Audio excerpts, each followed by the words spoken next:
Welcome, everybody. I'm Judah Levine. I'm a faculty member here. Our speaker today is Dr. Marla Dowell. Marla is, well, she actually was at Gilla at one time. Then she was in nuclear physics. Before Gilla. Before Gilla. Before and then she was in atomic physics. And now she's the director of the NIST Boulder Laboratory, which you see, the left-hand picture is the Boulder Laboratory, which is just south of Baseline Road on Broadway, if you've ever been there. We used to give guided tours, but I don't think we give guided tours. No, we do. We still give guided tours. Yeah. Okay. So you get guided tours. You can see all the wonderful stuff. And she's the director of the Boulder Laboratory, and she's going to talk about all sorts of interesting stuff. She's director of the CHIPS program, which is a $500 million program to deal with semiconductor manufacturing and the next generation of stuff. Oh. Okay, thanks. Thanks, Judah. If you have questions, please wait till I bring the microphone so everybody can hear it. But otherwise, welcome. All right, can everybody hear me? Okay. Yes, no, yes, no. That's better, better. This is my fourth talk this week. I lost my voice somewhere between Alabama and Pennsylvania, so I hope you'll bear with me. So Judah mentioned I'm Marla Dowell. I was thinking we'd have more students here, so I'm kind of pitching my talk at you. And I have stickers, so if you ask a question, no matter your age, you get a sticker, okay? I have degrees in physics, and I joke that I like all physics. As Judah mentioned, I started my career in nuclear physics, did a postdoc here in atomic physics, and ended up doing laser physics at NIST. And I could spend just a whole day talking about how you switch fields in physics, but if you want to hear about that. So feel free to ask me questions about that later. Today, what I'm going to tell you is basically 4 stories of how laser measurements affect your daily lives and how come it can be kind of difficult. And hopefully for the students of any age here, you'll take away the fact that think carefully about how you do measurements in the future, okay? So how many people have heard of NIST? All right, good. So NIST has actually been around since 1901. A lot of people don't know that. It started out as the National Bureau of Standards. It's the only federal laboratory whose sole mission is to support industry. And we do this through world-leading scientific and engineering research, national manufacturing programs like Manufacturing USA that you may have heard of, and we do a lot of tech transfer. We have a lot of companies that get spun out of NIST. As I mentioned, we're the nation's industry lab. It's kind of exciting. We are the only science agencies that's mentioned in the Constitution. So there you go. That's our claim to fame.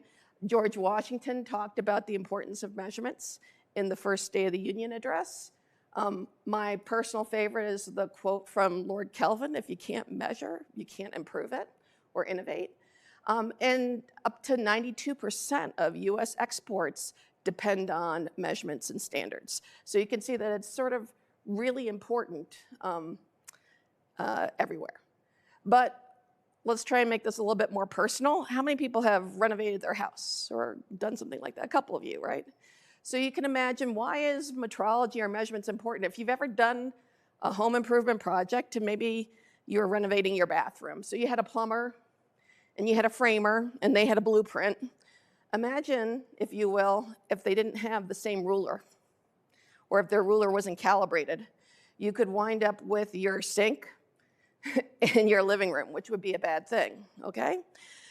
I think we can all agree that that would be a bad thing. But what's important? So we can agree that maybe they should be using the same ruler. So that gets to the sort of accurate tools. This is actually a great real-life example. I don't know if people have ever heard of Cook's Illustrated. It used to be like my favorite. It's like cooking for science nerds, okay? They did this whole comparison on different measuring cups.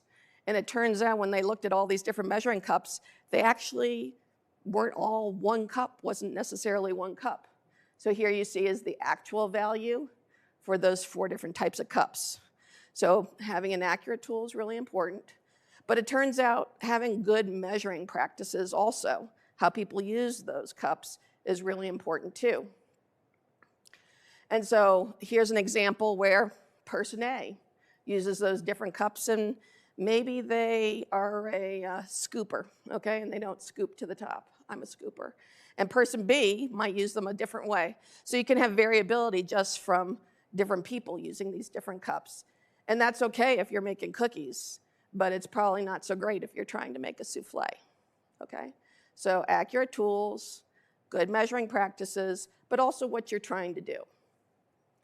All right, so let's dive into lasers. And I actually brought a laser with me today. Let's see if it's, here we go, okay. So what's important for good laser measurements? Let's think about this laser. So here is actually a neodymium YAG laser. And this is, think of the laser light, or like the light coming out of my laser pointer, this green light. This is the flower, okay?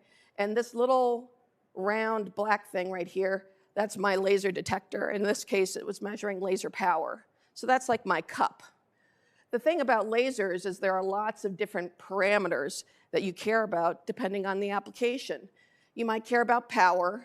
That's the energy per second. You might care about energy. You might care about, this is continuous, okay? So it's on all the time. Or it could be pulsed, like the types of lasers that are used in optical communication systems. What's the angular distribution, the spatial uniformity, and the color. Like this color is green. You can also have red. You can have blue. You can have infrared. You can have ultraviolet, lots of different colors.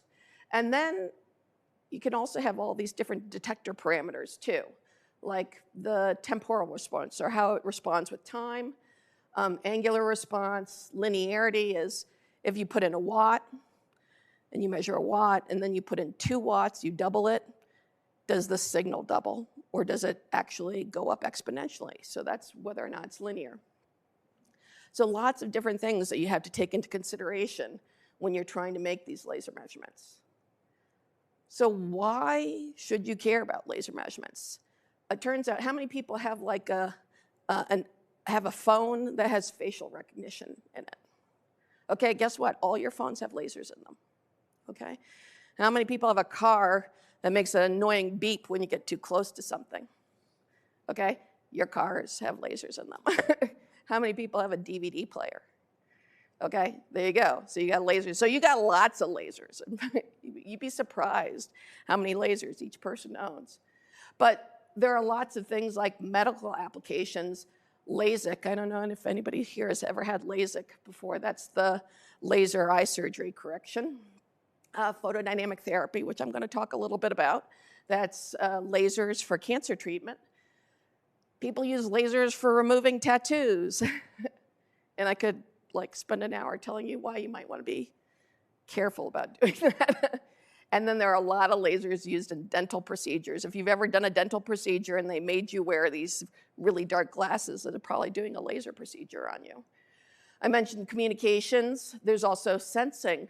There's a spun out company out of the University of Colorado called Long Path Technologies. It was joint with NIST. They have invented this laser method for looking at methane emissions from fracking sites, and they can detect the equivalent methane emission of half a human breath up to, I think it's 10 kilometers away, which is mind-blowing, right? And it really great that you can do that. There's LiDAR, that's the beeping thing in your car, and the facial recognition on your phone. But lasers are also used for a lot of materials processing. People don't realize it, but lasers are often used to cut fabric to make clothes, and also for welding in cars. There are lots of different types of lasers that I sort of mentioned. There are lots of different kinds of detectors and measurements that we're trying to make. There are a lot of common laser measurement mistakes, and those are the things that I'm gonna kind of get into. And they kind of all fall into 3 categories. It's either the right equipment, but the wrong method, the wrong equipment, or a poor experimental design. So we'll talk a little bit about some of these examples today. And I'm gonna ask you questions also to see if you can think about good ways to maybe improve these. So let's talk a little bit about photodynamic therapy. This is actually really interesting. How many people have ever heard of photodynamic therapy? Okay, a couple people here. What photodynamic therapy is it's really great treatment for very aggressive forms of cancer that are hard to operate on, okay? And the way that it works is a person ingests a photosynthesizer drug called a photosynthesizer. And that drug gets preferentially absorbed in the tumor, but not the surrounding tissue. And then they wait a certain amount of time so that you absorb that in the tumor. And then what you do is you expose it to that laser light, okay? And the critical parameter here is laser dose, or the power per unit area. And what ends up happening is when that laser dose hits that chemical, it creates a chemical reaction if the dose is high enough, but not too high, which basically releases oxygen, starves oxygen from the tumor, and it preferentially kills the tumor cells, but not the good cells surrounding it. So you can think of things like for pancreatic cancer and other forms of cancer that may be difficult to operate on, you could kill the bad cells without doing anything to the good surrounding cells. And this is really great. And about 10 years ago, I got contacted by some medical doctors who were doing some clinical studies on trying to use photodynamic therapy for treating a particular form of cancer. And what they were seeing is in the clinical settings, they were seeing 30% variability in those dose measurements. So why is that important? What happens, do you think, if you don't have enough laser dose to excite those photosynthesizers? You wasted your time, right? It didn't kill the cells. And the problem with the way the cancer works is they're going to do those tests later on. It might take you a couple weeks to figure out that you didn't actually kill those cells. So that's really bad, okay? That's bad. Because the other thing with these photosynthesizers is they can be toxic, and so that means you can't get that treatment again for maybe another 6 months. So that's a bad outcome. What happens if you put in too much laser dose? Okay. Yeah, so you could hurt the surrounding tissue, okay? You could actually really do damage to that photosynthesizer drug so that it's not effective also. So there's actually a narrow window in laser dose of what the appropriate dose is.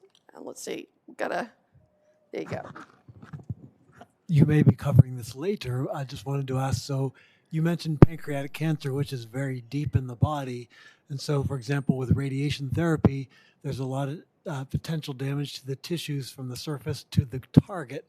What about for lasers? Yeah, so the thing that's really cool about lasers, as opposed to the radiation, is you can use an optical fiber to get the laser radiation right to the tumor so that you don't have to worry about the light going through all of the surrounding tissue. An optical fiber, it's the same thing that they use for optical communications to transmit photons from one place to another. So that's a great question. So it turns out that there is a narrow window of dose. So working with these doctors, they came to me and they just said, just tell us which detector to buy, okay? What's the problem with telling them which detector to buy? The problem is if you tell them which detector to buy, maybe that detector is not available in 3 years. It would be like saying, which tires should I buy for my car? Will those tires still be available 5 years from now, 10 years from now, or 15 years from now? Then there's also, it turns out with these clinics, the reason why they were having this wide variability was some were actually using the right detector, some were using the wrong detector, some were using the right detector but the wrong way. They were measuring power instead of power per area, which is the important parameter, okay? And then some were just not doing good repeatable measurements. So instead what we did was, working with those doctors, actually we wrote a whole paper about this. And it's funny because I think Judah was mentioning mostly that you have academics who come in here and talk about this, and one of the metrics for success in academics is how many citations you get for your paper. I am pretty sure I have 0 citations for this paper, but it's the paper that I'm most proud of, because with this paper, we actually taught those clinics how to make calibrated measurements, how to make those measurements repeatable, what were the important parameters, and how to choose the right detector. And the variability in this study went from 30% to less than 5%. So for me, you know, I feel like I made a really big difference here in basically helping people understand how to do those laser measurements better. Okay. Any questions about photodynamic therapy? Okay. So if you ever have to have it done, you should make sure to say, have you calibrated your detector? When was the last time you did that? So that's kind of one problem. Another interesting problem that we did once, so one of the benefits about working at NIST is it's industry's lab. We get a lot of, I don't know if I call them crazy phone calls, Judah, but we get a lot of phone calls from different companies with different problems. And it was interesting because one day I got a phone call from a company that was trying to make rocket engines, okay? And they were using lasers to do the welding, because it turns out lasers are really good if you're trying to weld very different materials together. And in this case, you can kind of think of like, what are some of the important material parameters for rocket engines? You want something that has a very high melting point, but also you want to be able to dissipate the heat. Okay, so they were trying to weld together one kind of metal that had a very high melting point to another kind of metal, which would take the heat away faster. And the problem that they were trying to do is, this is actually the NIST laser welding booth, and you can kind of see it here. It's writing NIST on a piece of steel. Is that the power that you're trying to measure when you're welding is at kilowatt levels. So if the power is enough to melt metal, what are you going to use to measure that power? Okay. Oops, I went too far. So let's talk about this. Like, trying to make these laser measurements in a welding environment is really challenging for a number of reasons. So I mentioned the power in the laser is really high. It might be 10 to the 8 to 10 to the 12 watts per meter squared. Okay, this is higher, more power than on the surface of the sun. Okay. The threshold for melting steel is 10 to the 6 watts per meter squared. When you're welding, there's actually 4 states of matter present. You have gas, you have liquid, you have solid, and you have a plasma. And it's a very dirty environment also. There are also multiple time scales. There's the time scale that the laser is on. There's the time scale that heat is dissipated in the metal that you're trying to weld. And then you also care about multiple physical scales, from nanometers, like in the weld zone, all the way up to what's the quality of the weld over a larger weld here, okay? And you can see here is actually, I think it's a TEM image, excuse me, of a weld. And you can see on this micron type scale, you can see micro cracks, you can see the different kind of materials in the weld pool, and this is just sort of the base copper over here. And you might say, well, you know, the rocket is a really specialty application. You know, how big of a problem this is this? Well, after we started working on this problem, we actually started working with a major automotive manufacturer who was using lasers to weld car doors. All right, and that doesn't sound like as big a deal, but when they're doing these car doors, they only actually, at the time, they were only looking at 1 in 1,000 car doors. They would take them apart and inspect them, and they do a destructive test to see how well the weld was. Was it a good weld or a bad weld? Okay, well, what happens if it's a bad weld? What do you think they do with those other 999 doors? They throw them away. Mind blowing. Okay, so they're throwing away. It turns out bad welds on car doors at the time this is about 8 years ago, were costing the industry $40 million a year. Okay? So if we could come up with a way that would actually predict whether or not those welds would be good, right? Or better inspection methods that say instead of looking at 1 in 1,000 car doors, can we look at 1 in 100 car doors? We could save a lot of money, right? So that was pretty exciting. And I got a paper in the American Journal of Welding out of that too, which was kind of fun.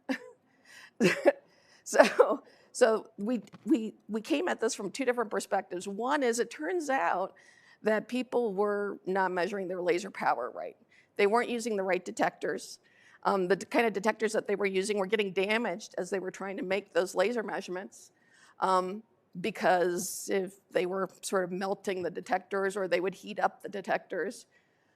So the first thing we did was come up with a better way of measuring laser power really accurately. So at the time, they were sort of wide variability from both just repeatable measurements, damaging the detector, using the wrong detector, and they were also seeing sort of 20 to 30% differences.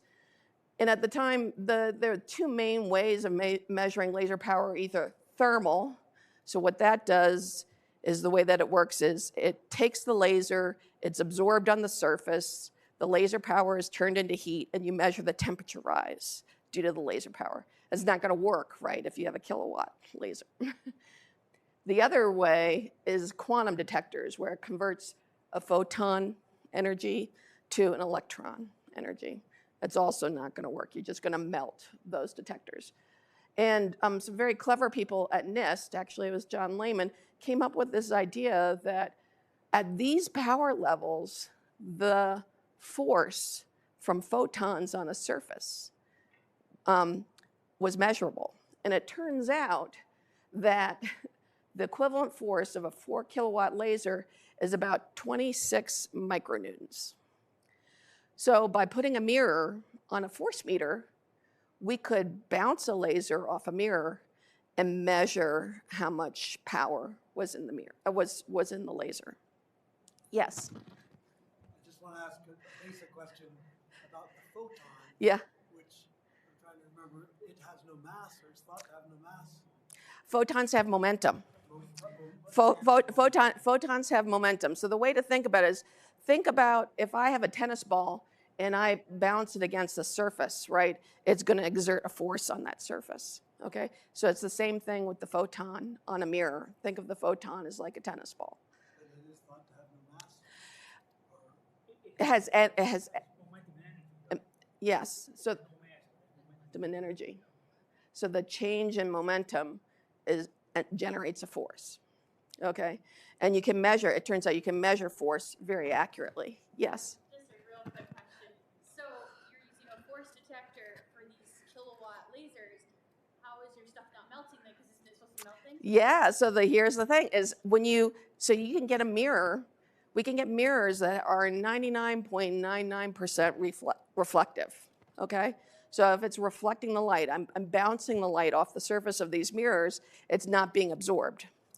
And the thing that's really kind of clever about this approach is that when that laser bounces off that mirror, now you can use it for welding. You could use it for cutting. You can use it for anything else. So you can actually measure these kilowatt laser, the power in a kilowatt laser very accurately in real time as you're doing this processing.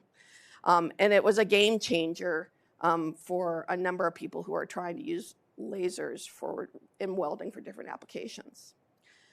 The other thing that we have available at NIST is, so there's on the power side, so that's the processing piece, is offline. We had some groups who were looking at the materials properties and the weld properties using something called correlative imaging. And this, some of these imaging techniques also use lasers, but the main thing is that they could do correlative imaging looking at these materials at the centimeter scale all the way down to the nanometer scale and look for trends in what was causing welds to fail. And the thing that's really kind of interesting about this correlative imaging is it does require a way of calibrating and standard reference materials in order to use all these different instruments, because no one instrument can span all these different length scales.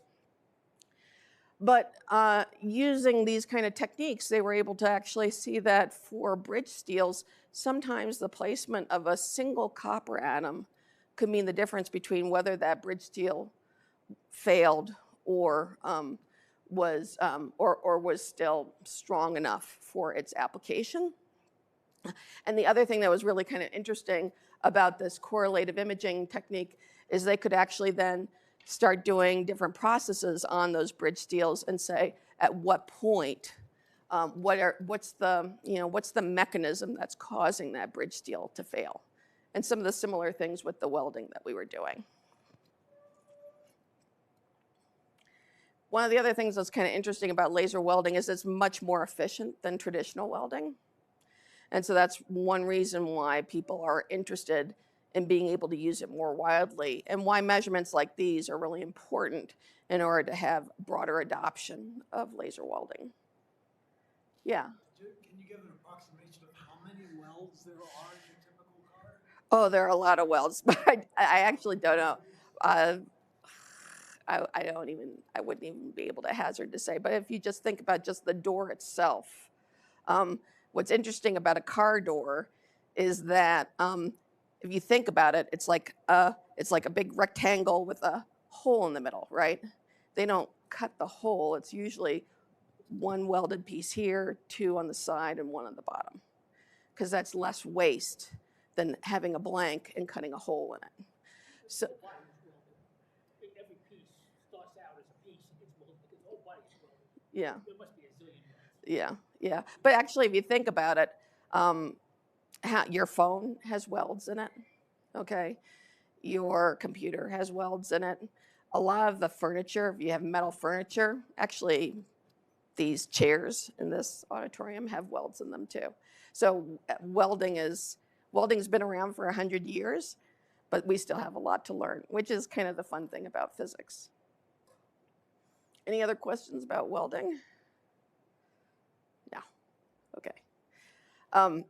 So now let's go. Here's another example. This is actually an example of 10 gigabit Ethernet transceivers. So think of these are the things that in this building here, we probably have 10 gigabit Ethernet in the building. Yeah, okay. So in the building, there are these transceivers throughout the building, and what they do is they help move the signals from one location to another, okay?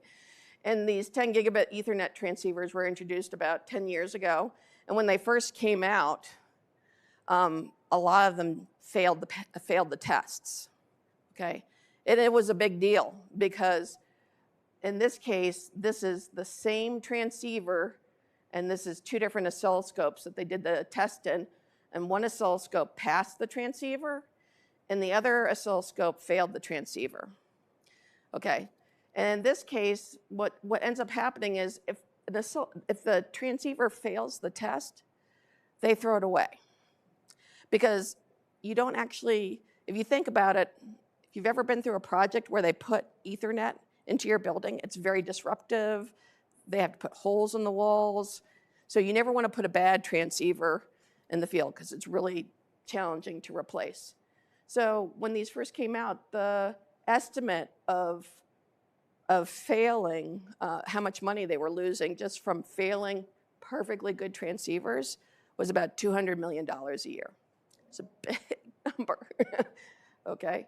So knowing which one of these passed or not was an important question that a number of companies came to us and they wanted some help figuring it out. So let's talk a little bit about what that test is. How many people have used an oscilloscope? Okay, quite a few. I'm gonna blow your mind. You know how the oscilloscope says 50 ohm impedance on it? Okay, that changes with frequency.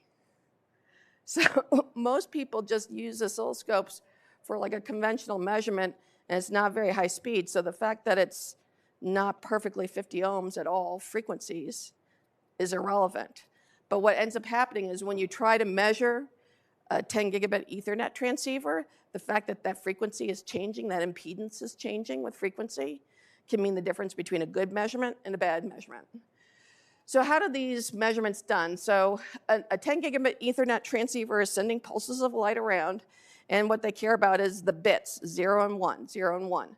So the test is actually looking at these transitions from 0 to 1, and it takes all the different permutations going from 0 to 1, 1 to 0, then 0, think of this as 0 and then 1, 1 and then 0. And so it overlays and it ends up with this little box here.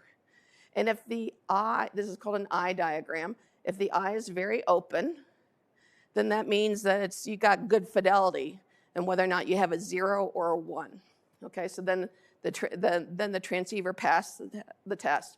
But if you don't, if that eye is closed or if there's some parts of the signal that ends up in these forbidden regions, then it fails the test. So why does it fail?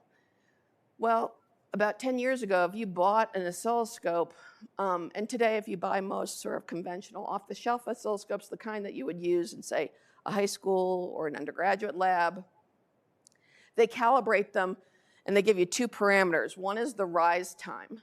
So how fast does a signal go up from the 10% level to the 90% level, okay?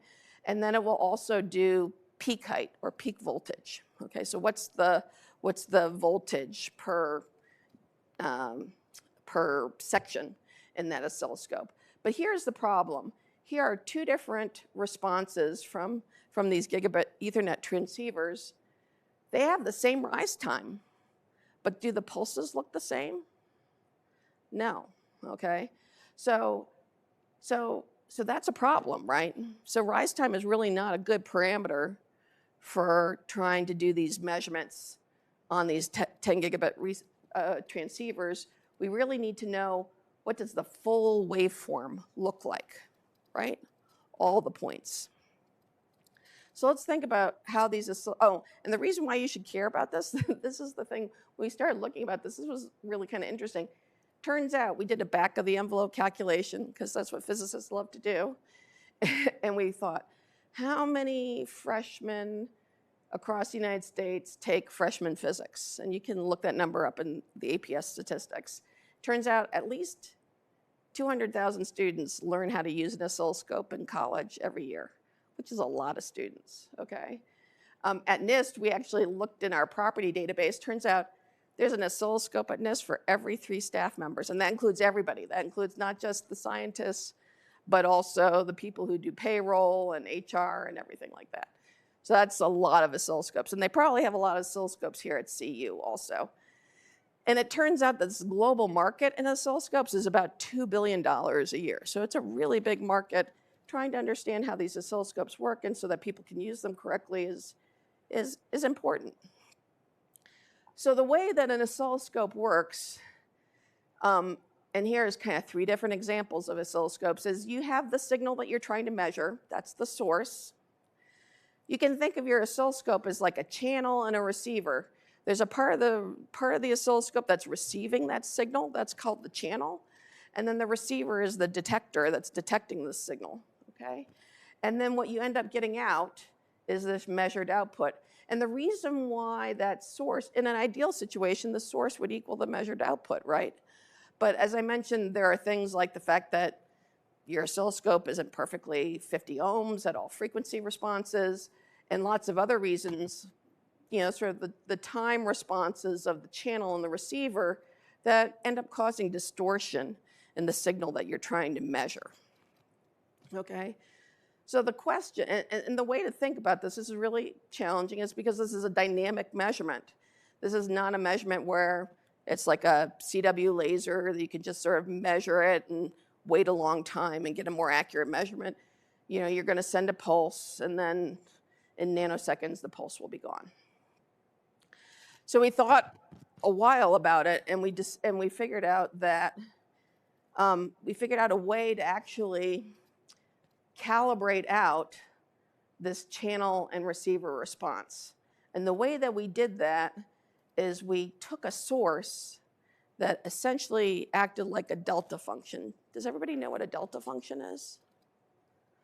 Well, some of you do. Okay, a delta function is something that is basically, think of it as like an infinitely thin point. Like, think of it as like looking like this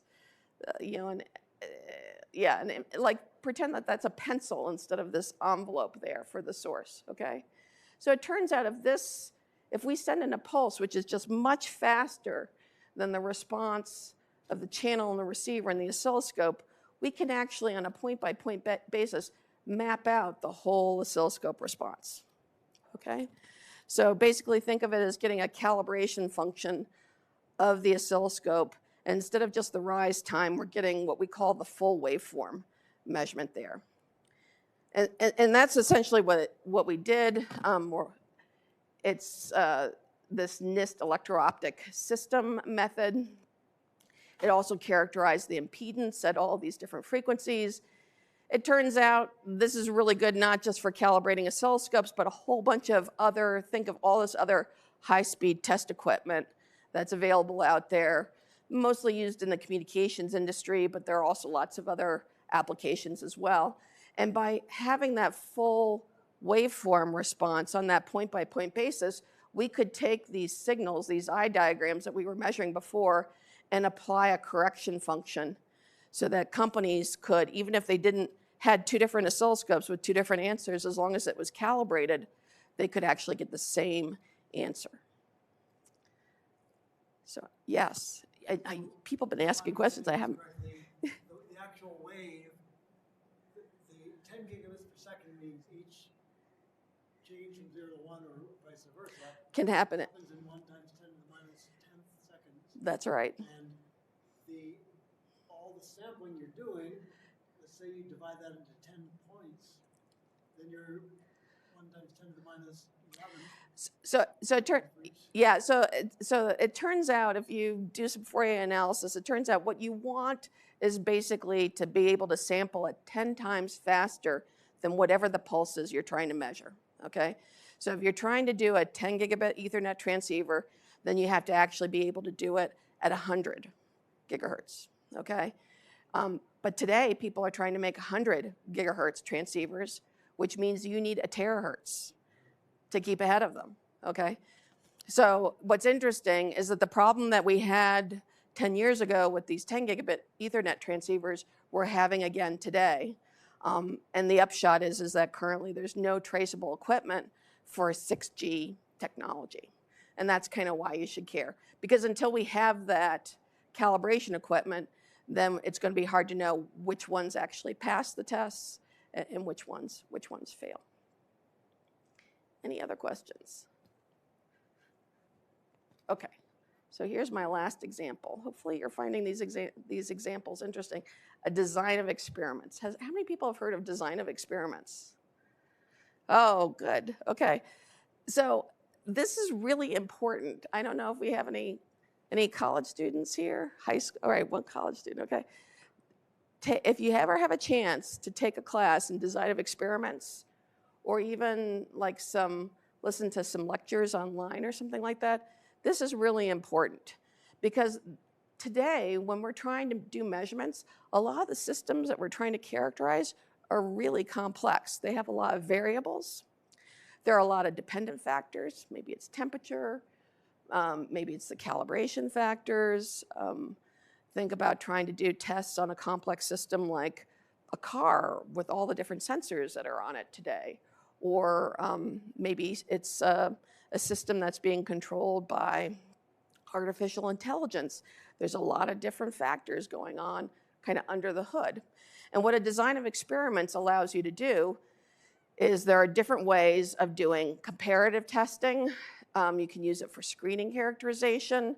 Sometimes people can design their experiments to basically develop a model for predictive behavior or to optimize a system, okay? And the example that I'd like to kind of leave you with is this study that NIST did on wireless emissions impact on navigation systems, okay? How many people have heard about like the concerns over 5G in airplanes? Everybody's heard, yeah, okay. This was actually before 5G. This was using LTE phones, okay? But the Department of Defense was concerned about the impact of aggregate emissions of LTE systems on their Navy radars, Okay, so what is aggregate emissions? Imagine, if you will, how many people have a phone in their pocket today? Everybody's got a phone, right? Okay, guess what? Our phones are all emitting right now, okay? If we could look at that, if we could actually see what those wireless emissions were, we'd see different patterns, right? And how my phone interacts with your phone is different than my phone interacting with your phone. And guess what? If I walk over here, what happens? The interaction is different and it changes, okay? All right, and what happens if the temperature changes? Right, okay. What happens if I have like an iPhone and you have a Google Pixel? It's different, right? What happens if there's a base station here? Okay, there are lots of different things. So think of like trying to figure out, how do we do all these system measurements on all these different systems when all of these variables are changing? And think about what they're concerned about is like, what happens if I have 5 phones near my Navy radar or 50 phones? What if it's a base station instead of a phone? So how do you design an experiment that looks at all these different factors of all these different things that are emitting? And by the way, your car is emitting also. It can be emitting at those wavelengths too. Or it could be weather radar systems and other things as well. How do you design a set of experiments that can actually identify what are the sources of the largest impact on these radar systems? And then why do we care about this? Well, this is actually the map of how all these different communication frequencies are allocated in the United States. And basically, LTE starts around here, and 5G is here, 5G and 6G is here. And if we look at these and blow them up, you can see that in any one of these little frequency bands are lots of different things that are all operating at the same time. And you don't want them to, well, what they call is you don't want them to interfere with them, but guess what? There's no definition of what interference is. So in NIST, because we were trying to be quantitative, we talk about impact, and we talk about things like what is the dB impact, so that somebody else can decide whether 5 dB or 30 dB is going to cause interference with their systems. So we took these complicated systems, we actually ran a huge call for public input from communications engineers across the United States and said, what do you think are going to be the biggest sources of impact with these LTE systems on these Navy radars? And it turns out, for example, a wireless base station that allows LTE phones to communicate with one another has over 2,000 different parameters on just that base station. Your phone has something like over hundreds of parameters on your phone on how it can be operated. So kind of going through, collecting all these different things, getting people to weigh in and to comment on it, we then took thousands of these different settings of these commercial equipment, and we narrowed it down to 28 factors. And these are those 28 factors. The ones in green are the ones that kind of got the most votes from these professional communications engineers. They said these are the things that are going to most likely cause the biggest impact on those Navy radar systems. If we had actually gone through and done a measurement on every one of those settings, it would have taken 20 years to do over 2 million measurements. It would have taken over 20 years to do over 2 million measurements. Couldn't do that in 20 years, right? By the time that, think of what generation of phone we're going to be using by then, right? So instead, what we did was a design of experiments. We did a factor screening, and we figured out all these different dependent variables, and we came up with a range of 1,056 unique measurement configurations that could test all of these 28 parameters. It was the largest factor screening that NIST had ever done.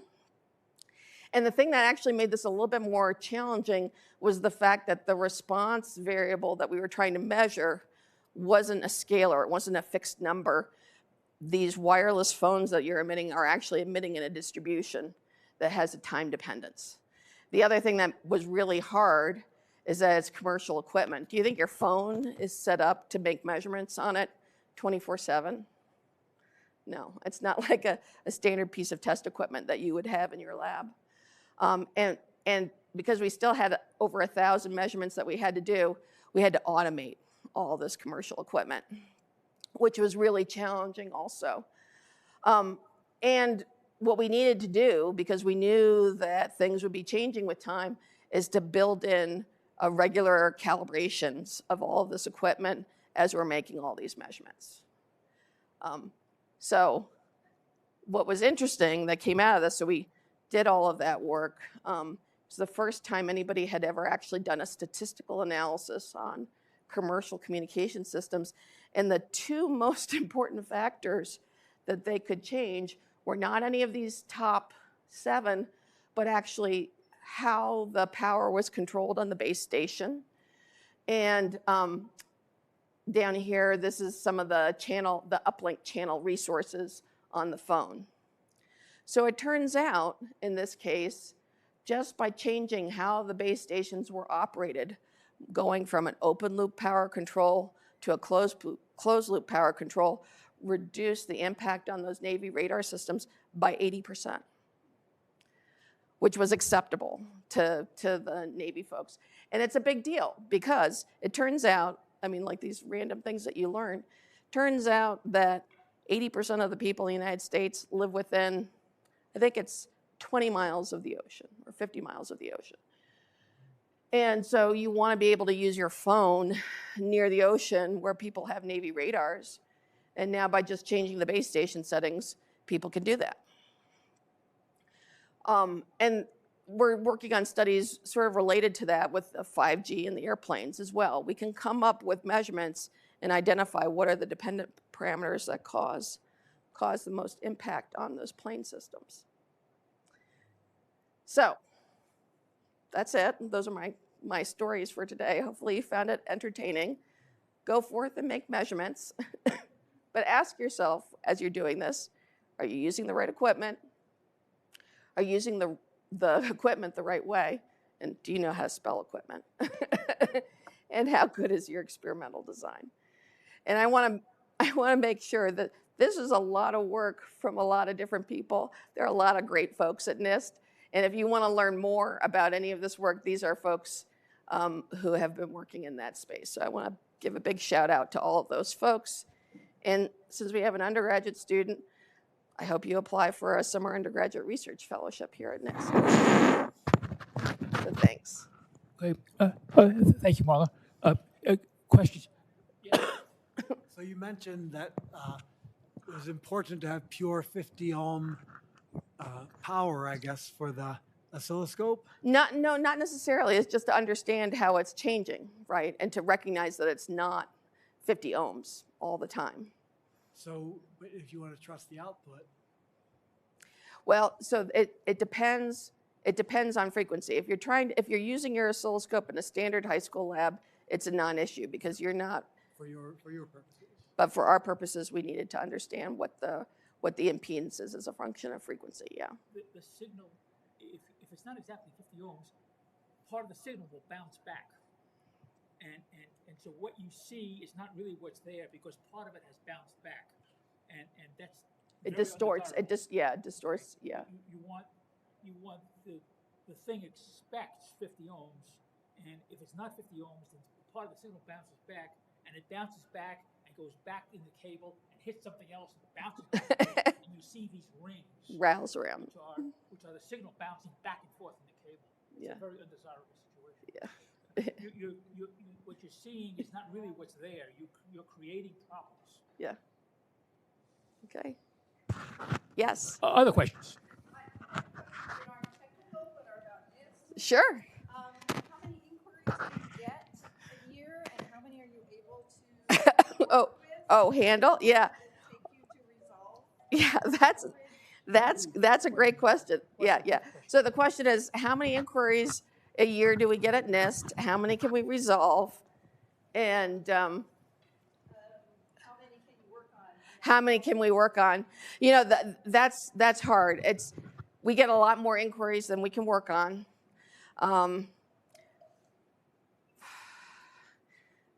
It's hard for me to know how many per year we get.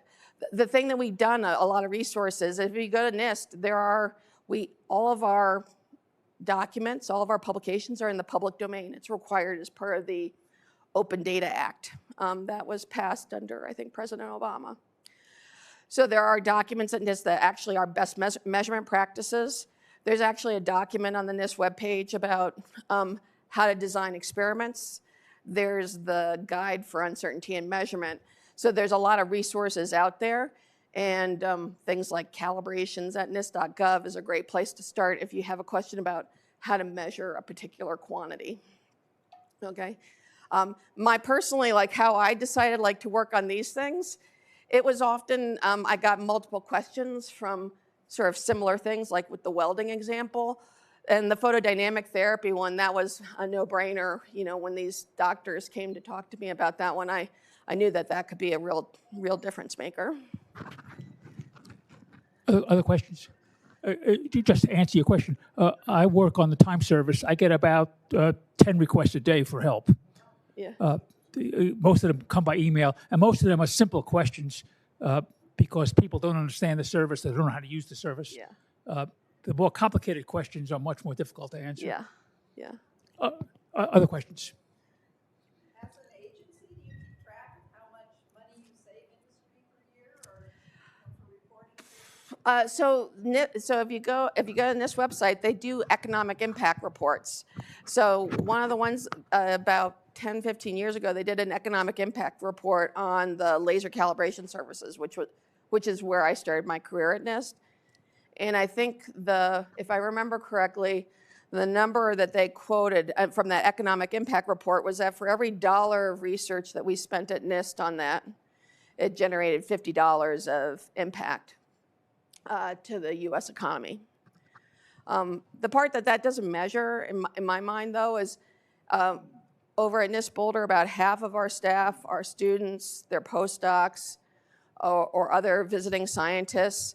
And that workforce development piece, in my mind, is probably one of the most important things that we do, because folks who come and work at NIST learn how to do these good measurement practices. They go off and they work at Google and Ball and Lockheed Martin and all these other places, and we're disseminating all these great practices kind of throughout the industry. Yeah, yeah. Any other questions? Other questions? Oh. Yes. Yeah, just on a student perspective, like what kinds of degrees and stuff are you looking for students to pursuing to like work with you guys, or what should students be interested in if they want to work with you? Yeah, that's a great question. Excuse me. We hire a lot of physicists, but we also hire engineers. The funny thing about working at a place like NIST is, for example, you know, I started my career in nuclear physics, and now I'm doing laser physics. Because we work on a lot of these interdisciplinary programs, some problems, I would say sometimes it's, do you have good alignment with the skill sets that we need? You know, the example that I would give you is that kilowatt laser power detector that was based on photon momentum. This really brilliant postdoc, Ali Artucio Glimpse, figured out how to make it on a chip so that you could put it behind just a mirror so that somebody could actually put it in a weld head, which is really, really great. Her degree was actually in mechanical engineering. Her bachelor's degree was a BFA in photography. Okay? You know, when she was getting her BFA in photography, she became really interested in how cameras work, which led her to getting a PhD in mechanical engineering.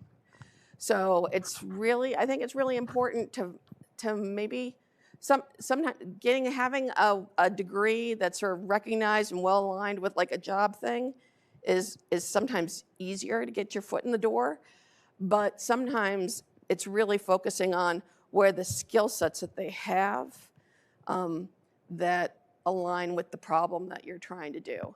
And I guess what I would say to the students who are here today is don't let yourself get limited by the degree that you have.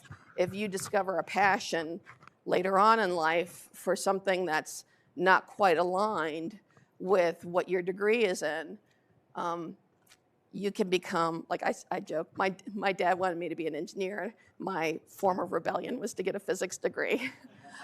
Okay. But now essentially what I do is engineering. But I don't have an engineering degree, okay? But my dad goes, yeah, it only took you 20 years to become an engineer. So you can be an engineer at any age. Other questions? Oh, well, okay, I'd like to thank you for coming. Thanks. And we have cookies Yeah. out in the back Yeah. if you're interested. Thank you. Yeah, and I still have stickers if you want stickers. Thanks.